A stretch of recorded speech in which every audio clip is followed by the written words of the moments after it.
Hi guys, thanks for tuning in to another episode of Nuggets News. Today I'm going to talk about how to play the precious metals markets, particularly if you've missed this recent run up lately. We've been talking about gold and silver for a number of years and they've recently had this big run and all of a sudden now everybody is interested in it, which is always the way. So I'm going to talk about the risk to reward, the different options you have as a different type of investor, where the markets come from and where I think it's going. So look, let's get into it. This is a long-term chart that I've sketched. This is probably a monthly chart if you want to bring this up on TradingView. From back in the year 2000 through to present day, when gold was around $200 an ounce, silver around $4 an ounce, and they had a pretty good run up until around the GFC when everything sold off. And then it was once the dust settled and we'd had that scramble for liquidity when everyone's getting those margin calls during the GFC, that investors then pushed their capital into the gold and silver markets when central banks started talking about doing QE, this money printing and dropping interest rates. It really was an experiment that had never happened before, and people were fearful about inflation and what it meant. So, look, silver took off all the way to $50 and gold to around $1,920 in 2011. And then people, sort of lost that fear. They were thinking that everything's going to be okay. Stock markets are, heading back in the right direction. We believe we're going to get better return on, stocks, bonds, and there's no need for this safety asset that doesn't have a yield in our portfolios anymore. And the metals entered a bear market. Now, recently, I've been talking about how I think this is playing out, where investors are realizing that central banks didn't really know what they were doing, and we're not going to get away from that 0% mark, or we're going deeply negative. We're already negative in a lot of countries. So now gold and silver starts to look very attractive when there's 17 trillion of negative yielding bonds, and there's likely far more coming. So check that video I did out about negative yielding bonds, how that all works, and how these other assets are starting to tie into the equation. So let's dive in and have a look at how you can play these as a different investor. Now, the lowest end of the risk scale, and this is probably easier for those of you that have lower amounts of capital as well, we have the actual metals. And then up at the high risk end, this is where we start to play with leverage and margin, and you're going to need to have a lot more capital before you can even get into those markets. So if you don't hold it, you don't own it is the old saying. So just gold and silver bars, or really basic bland coins that mirror the spot price of the precious metals. Now you can store these yourselves at home if you're able to, or you can have this unallocated bullion with a reputable precious metals dealer. Now, that's not entirely risk-free.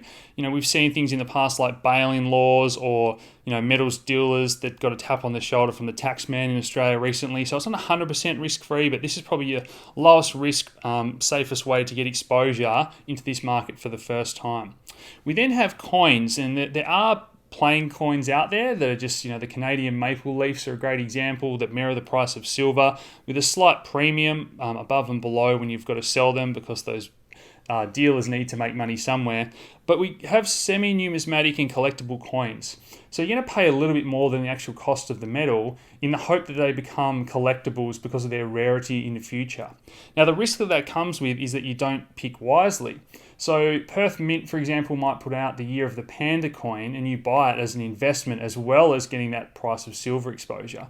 But the next year they put out a year of the dragon coin, and that becomes really popular in China, and investors pay a premium for that in the coming years, and you pick the wrong sort of collectible coin. So that's the risk that comes with there, but you're always going to get at least the price of the metal that it's got in it.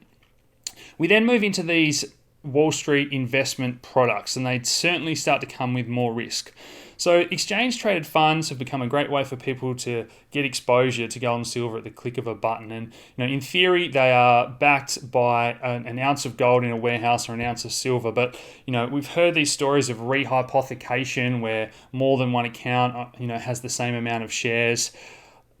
Fractional reserves, all these sort of things play into it, and that's why you hear this saying, if you don't hold it, you don't own it. Now, we've seen some ETFs blow up in the past. Last year, we had a volatility ETF blow up. Because of all this margin and this bot trading, there's certainly some dangers that come with these investment products. Now, the ETFs themselves are a great way to get exposure to a basket of stocks if you're not a good stock picker. We have the Junior Gold Mining Index, or the GDX, a basket of larger miners. We have things like Silver Junior ETFs. So there's a range of options there, but you just have to be aware that they do come with slightly more risk. We then get into those individual stocks themselves if you want to be more of a stock picker. Now we have the higher end of the spectrum, the big miners. They're producing a lot of gold. They might have a cost of say $1,000 an ounce to get it out of the ground. So as the price of gold goes up, their profit margins go up a lot. And that's why they go up a lot more than the price of gold. We then get into the junior miners or the explorers that are just sitting on gold or digging for gold, and they're a bit like penny stocks or low cap altcoins for you crypto fans. Very, very risky stuff if you're going to play around in that smaller end of the market there. So always do your research. We then get into the more advanced strategies for the traders that have got larger accounts. We can sell some options against the stock that we own. I've done videos on options, but the easiest way I can describe it is, making bets on the future direction, if it's going to go up or down to a certain price at a certain date in time. So you can sell options to other people and collect that income if you don't believe something's going to happen, or you can buy an option if you think the price is going to go in a certain direction in the future, and if it does, that option can go up in price.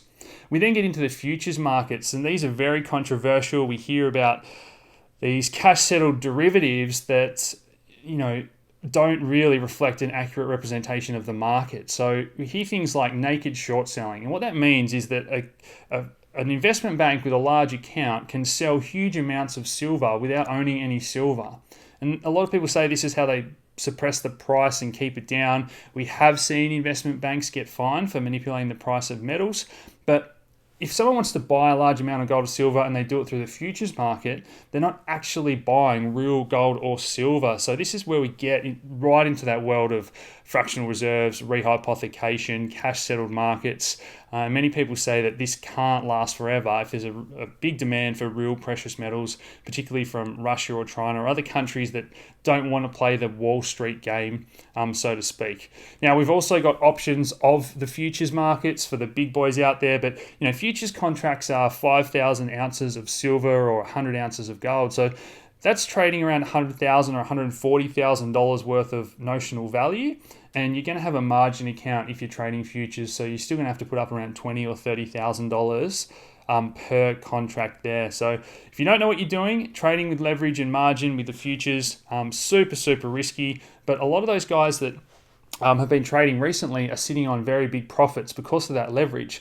And that's why I think we're actually going to see a little bit of a pullback or sideways correction consolidation, because if you look at the technical analysis, the RSI, the moving averages, all those things that I use, we've had a tremendous run and we're now in overbought territory. And these aren't like crypto markets where we have huge moves and this just keep going, hundreds or thousands of percent, not in a straight line at least anyway. So we normally have a bit of a pullback. And a lot like crypto, people have found that trading chews them up and spits them out, and they're better off dollar cost averaging, buying a little bit each week or each month, and getting an average price over time. Because I've really noticed the FOMO at the moment, particularly in Australia, where gold's $2,300 an ounce and silver's now breaking out and hitting $26 an ounce there as well. So look, in terms of these different Wall Street and investment options, there is a lot of risk if we have another GFC style event. We have circuit breakers where they stop trading. And these products only trade Monday to Friday, a few hours a day. So there's all these exchange risks. So really for a lot of people, that's why they love this section of the market. You might have some storage costs. Some people are worried about bail-in laws, but at the end of the day, if you've got your metals in your own custody, there's not a lot that can go wrong as long as you're storing it safely. So look, I hope you guys have enjoyed that. If you want to join these conversations, head over to nuggetsnews.com.au. Otherwise, smash that like button, subscribe if you haven't already, share these videos around, and thanks for tuning in, guys. Cheers.